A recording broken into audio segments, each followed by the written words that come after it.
2 good questions on the bell work here. So it looks like this first one, the perimeter, because I can see it's kind of like a cutting in half right here, like 20, maybe 20 divided by 2 to get 10. So the perimeter is going to work the same way, just going to take 48 divided by 2 and make that 24 feet on this one. It'll be the perimeter there. And so on this one, I see that 2, I would multiply by 3 over 2 to scale it up. So 12, I would multiply by 3 over 2. Of course, you set it up as a proportion and use scale factors like I'm doing. You use fish method if you'd like, but it's not really going to matter. It's going to get the same answers. Perimeter on this one is 18 inches on this one. So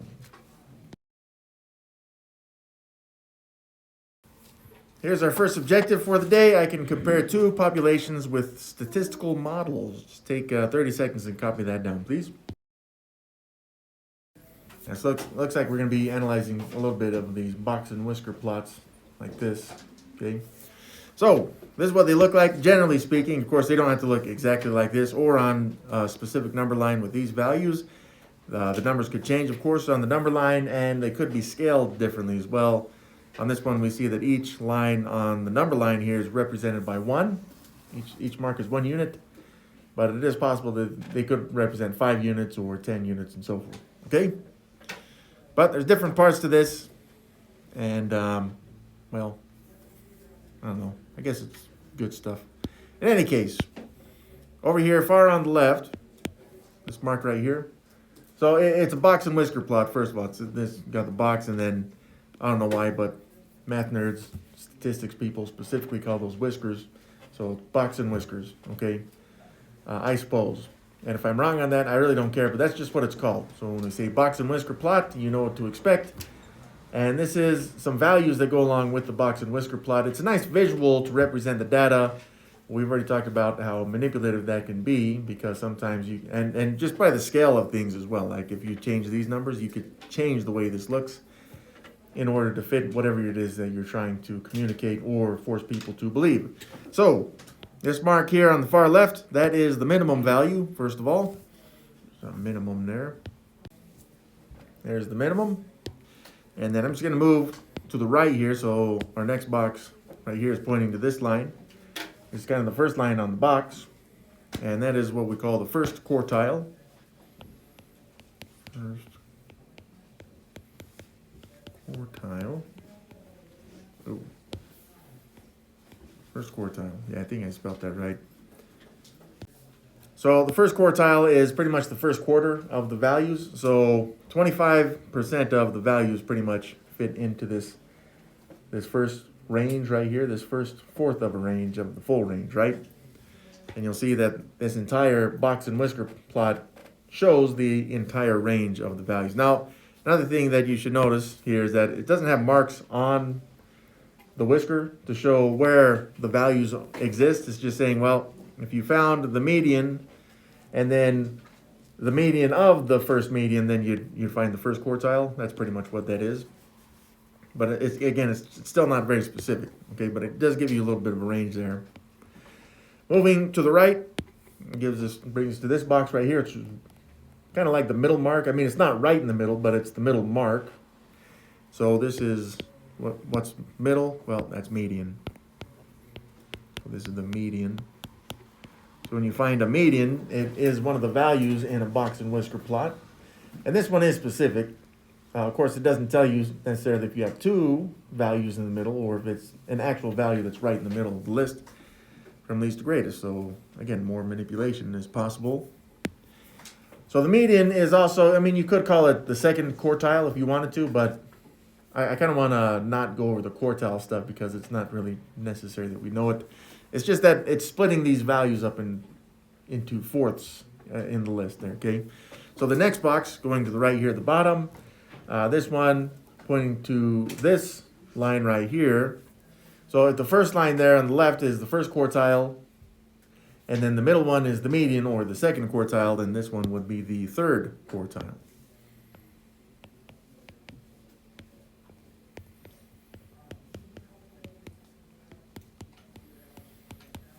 So quartile, at least for me, I think of quarter, right? I mean, that's what we're really splitting these up into quarters or fourths. all of the data. And then our final mark here on the far right, this box right here for this mark right here, that would be the maximum value.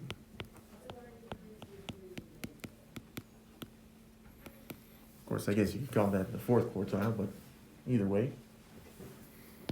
Now, when analyzing these, you can kind of go through the information. Well, you can make some conclusions very quickly. And again, that's kind of should make this seem pretty obviously manipulative. But you see how this quartile, this first range right here, the first quarter is thinner, right, in width than this second quartile right here, the second quarter.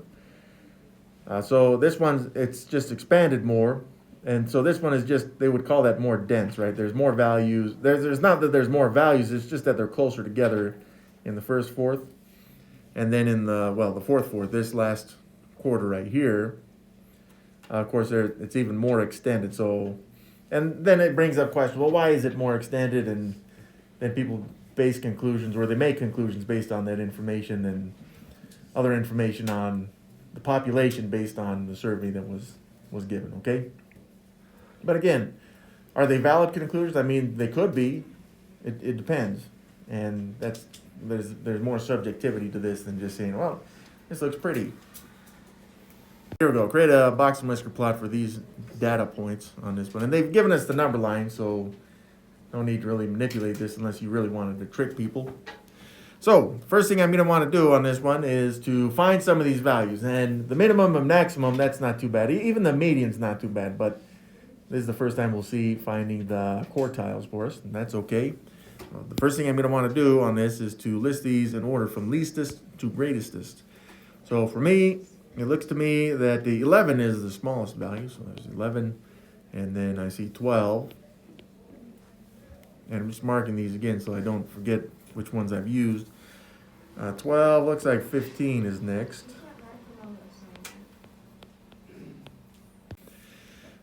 So 15, and yeah, looks like we got a 16 right there. And I see all the teens are used up, so I'm going into the 20s. I got a 20 there, a 21. I see a 23. Getting smaller than a 29er right here, and then two 30s. So that's all the values. Now I'm going to kind of work my way in until I find the median. Of course, we do have a maximum and minimum. I guess we can start with that. I got 11 and 30. That's our maximum and our minimum. Can't list those backwards, but 11 right here, this mark, of course, that will be the first mark on the box and whisker plot, which is just a line like this. That is not the number one. It is a line on the box and whisker plot. And then 30 being the maximum right here. So I have a ending line here, okay? So that's the ends of our box and whisker plot, the maximum and the minimum. Next thing I'm going to do is find the middle. So I'm going to find the middle number or numbers in this list, and then we'll find our median. So there's a 12 and 30, 15 and 29. I'm just working my way towards the inside here, matching numbers on the edges. Oh, looks like 20 is right in the middle. So that's our median. So I find 20. Now, do you have to do it in this specific order? Of course not. You could say, well, I'm going to find the median first, and then the quartiles, and then the maximum and minimum. Doesn't matter. But your box and whisker plot should essentially work the same. So I make this line a little bit bigger because this gives me part of the box and whisker plot right here. But now I've got to find the first quartile. Oh, that's convenient right there. Yeah. So, but we're not going to include the median in the first quartile. I'm still going to show it. Okay. So since we're not including the median, we have these 1, 2, 3, 4, 5 values, and yes, 15 is right in the middle. By the way, yeah, and thank you for pointing that out. If we included 20, it would have been 15. But it won't be for the other side. It's not going to be that convenient. So we just show Q1 right here. Q for quartile, first quartile. Quartile 1 right there is 15. I'm going to mark it, and I'm just going to try to make that mark about as big as the purple one right there. That's our first quartile. And then the second quartile, I'll make it the same color. So right here, I got these 5 values. The one right in the middle there is 29. So 29 is right here. So there's our quartile 3 right there. It's quartile 3, Q3. Well, the last thing I need to do is actually make the box and the whiskers. So that's why I made these 3 lines the same size to make the box part. And then from the box, usually it should be in the middle. I mean, I kind of offset that.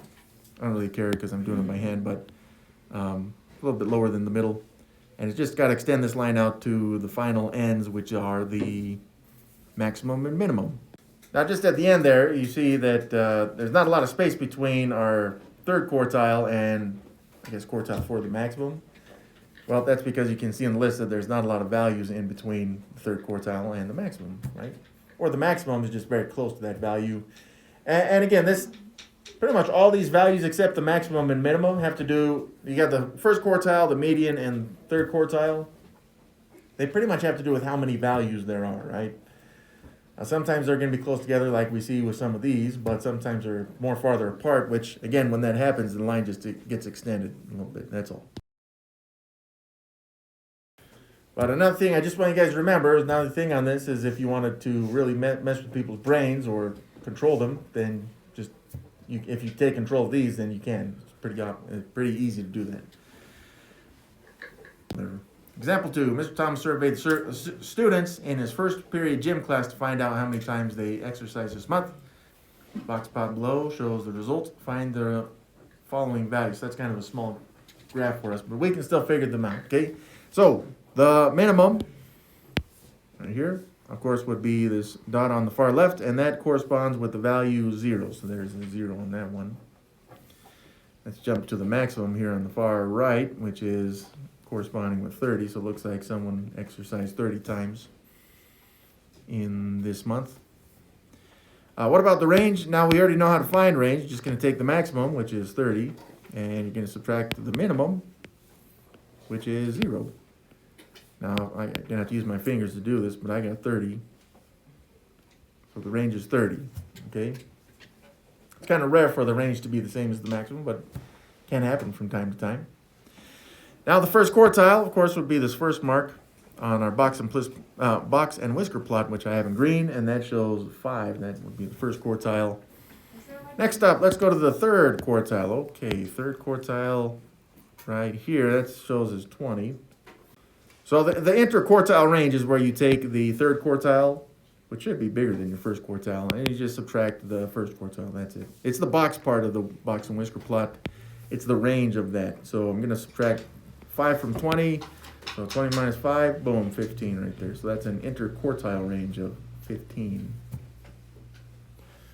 There we go. Yeah, so what is the actual median on this one? Well, that would be the middle mark right here at 10. What does the median represent? Okay, we can put that in there. That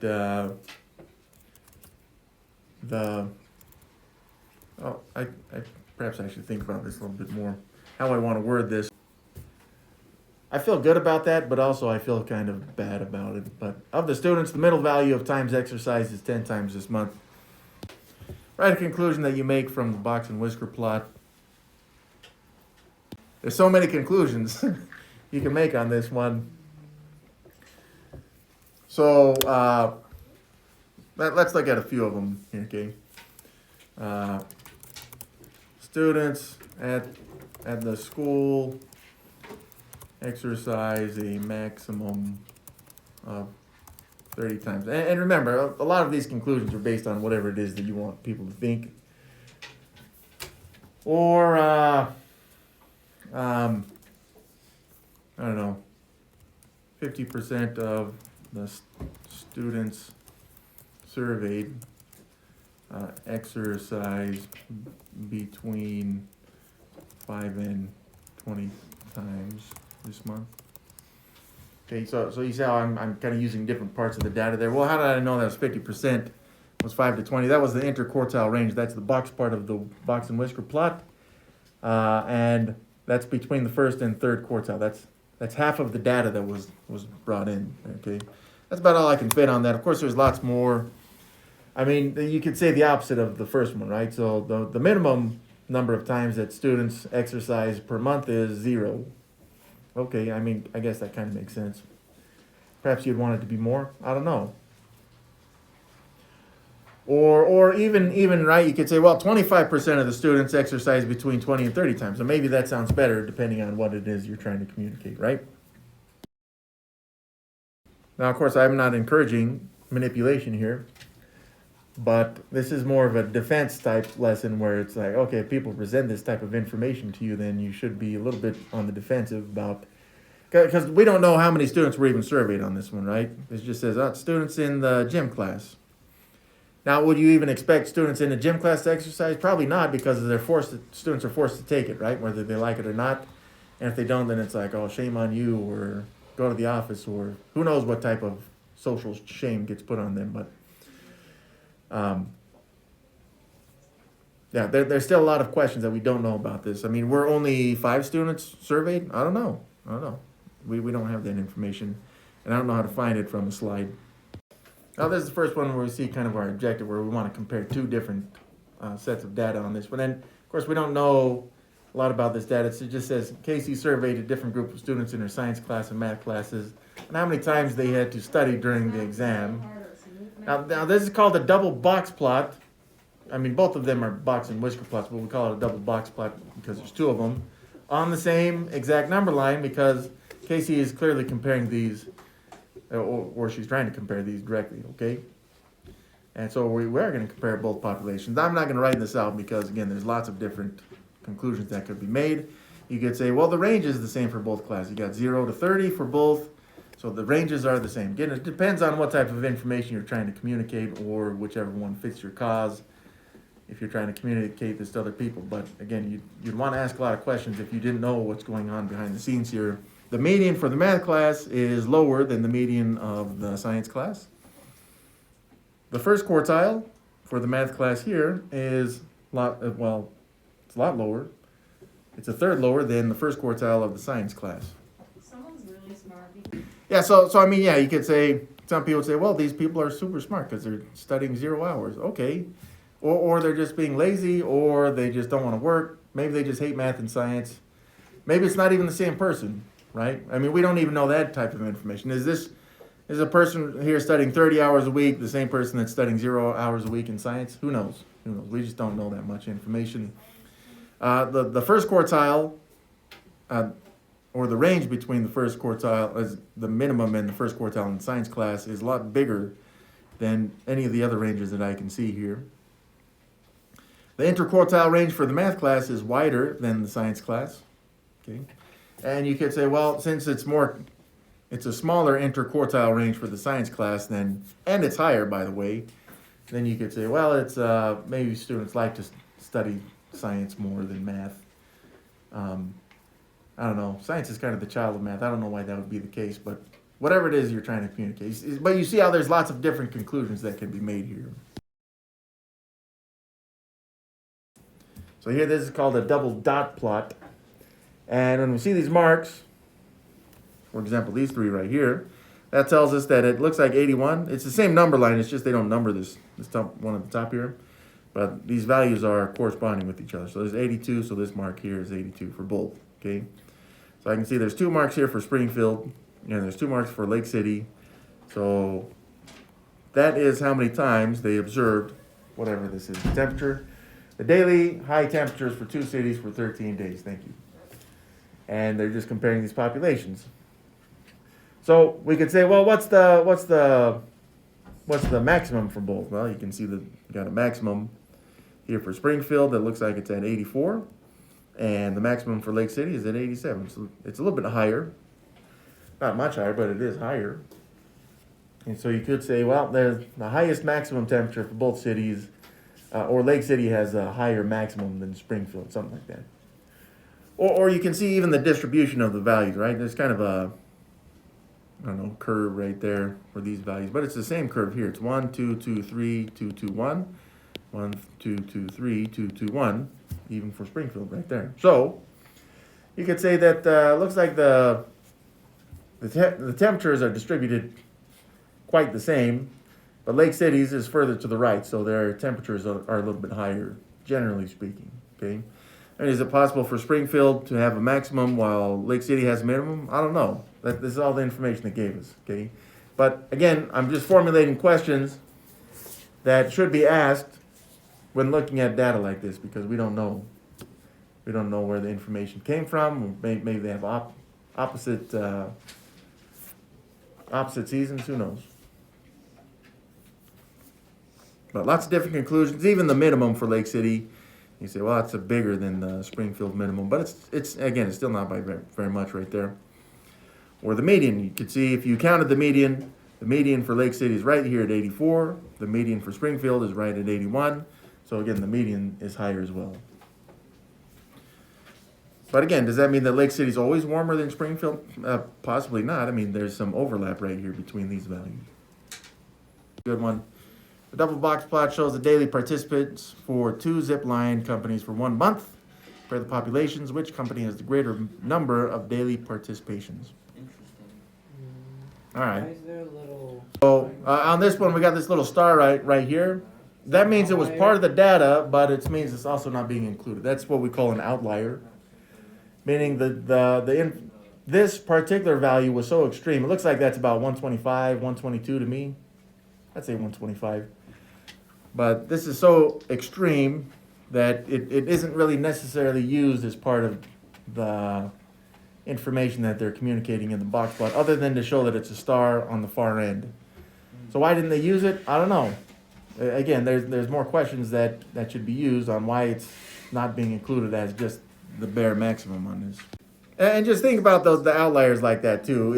It's considered so extreme that it's either considered completely invalid because that couldn't possibly happen, or it's not being included for whatever the reason is. But you could see how well you could justify not including some values just for your own purposes as well. There's not really a giant bridge between those two. Thank you. Right? Like, this value is extreme, so I'm not going to use it I just don't want to use it because it doesn't suit my purposes. I mean, what's the difference there? Who knows? Okay. But the question on this one, which company has the greater number of daily participants? So on the treetop tours, we can see that it does have a smaller minimum than the zipline adventures right here, the minimums. However, you can see that at least 75% of the people that come through treetop tours, these 3 quartiles, the second quartile, third quartile, and the fourth quartile, it's farther to the right than these 3 quartiles for zipline adventures. So for me, I'm going to say treetop tours would be the one. Yeah, I did not base mine on the median. Could you base it on the median? Yes, and sometimes that happens. I say the median is bigger for treetop tours than it is for zipline adventures. So we concluded that the company with the greater number of daily participants is treetop tours. But again, there's a little bit more information that should be included in that, of course, and more questions that should be asked about where the information came from or how many people were surveyed, and many other questions in addition to that. Yeah, I mean, this is a zip line, right? I mean, is it possible that someone went 125 times? Perhaps, I don't know. Maybe they like to zip line a lot more than other people. Okay, I mean, why does that make them so that their information shouldn't be included? I don't know. The double plot, dot plot. So this is a dot plot, and when you see marks on these dot plots like this, let's look at Cream's number line here. Now we do see that the scale down here, each line is 1, starting with 13 on the left, 23 here on the far right. So right here, I'm going to say that's the middle, that's 18. So Kareem, the race times here for Kareem in minutes, that means he got 18 minutes 4 times. That's what those 4 marks are. Whereas Martin reached 18 minutes 1 time right here. Okay. Or you could say, well, who has the fastest time? This one shows that Martin has the fastest time here at 14 because he has 1 mark there, whereas Kareem has 0 marks. So then looks like Kareem's fastest time is at 16 minutes in there. Okay, now the question here is, we are comparing these 2 populations. I see that Martin has a bigger span or a wider range than Kareem does. So you could say that Kareem is definitely more consistent. But then it asks, well, which runner is more likely to run a faster race? Well, that should be followed by several other questions of, what were the conditions these guys were running in? Is it the same conditions? And race times for a 3-mile, and this is a 3-mile race. Did Martin get that 23 minutes because maybe he pulled a hammy at the last 100 meters? Who knows? Okay. But if you were to ask me, well, who has the greater likelihood of running a faster race? I'd say Martin. And here's why: is because most of the information for Martin is skewed further to the left than Kareem's is, right here in the middle. So I'd say, well, look, if I generalize Martin's information, his middle or his average time is somewhere in this range right here. And I'm not doing this mathematically. I'm just speculating purely on this visually, right? Whereas the race times for Kareem, we can pretty much see that the middle for him is just right here at 18. So I would say, and Martin even has the faster time as well. So I'd say that Martin probably has the more likelihood of running the faster race here. Now, if you were to include these other three values, of course, this purple line would move perhaps a little bit further to the right. I still think it would be a little bit further to the left. Now, does this mean I should gamble on this information? No, I wouldn't recommend gambling ever because the odds are never really in your favor. But, again, this is just based on looking at the information that was given. So I'm going to put Martin. I feel like putting an asterisk next to it just because. Could Kareem beat him? I suppose. So there's our objective again. I can compare two populations with statistical models, and we saw a dot plot there at the end. We did see some box and whisker plots as well. Just know that you're likely to see some bar diagrams on the assignment as well. Looks like, but they're really just different forms of dot plots. For example, when you see these on the assignment, you'll see kind of a graphing looking setup right here, and then they'll have ranges. They'll say A, B, C, D, and E, whatever this is, and then you'll see numbers here on the left. So usually it should start with 0 if it's more accurate. And then each of these marks could represent 1 each, so it'd be 5. This is what we call frequency. This one right here is what we call frequency. Or how often these specific values happen, right? So you see a bar like this. This one goes up to 5. This one goes up to 2. And however the other bars set up there, okay? But then based on that information, you'll be comparing this type of, it really should be considered a histogram, but the bars should touch for a histogram. In any case, you'll be comparing two of these, and then you got to make conclusions just like we did on the problems for this classwork.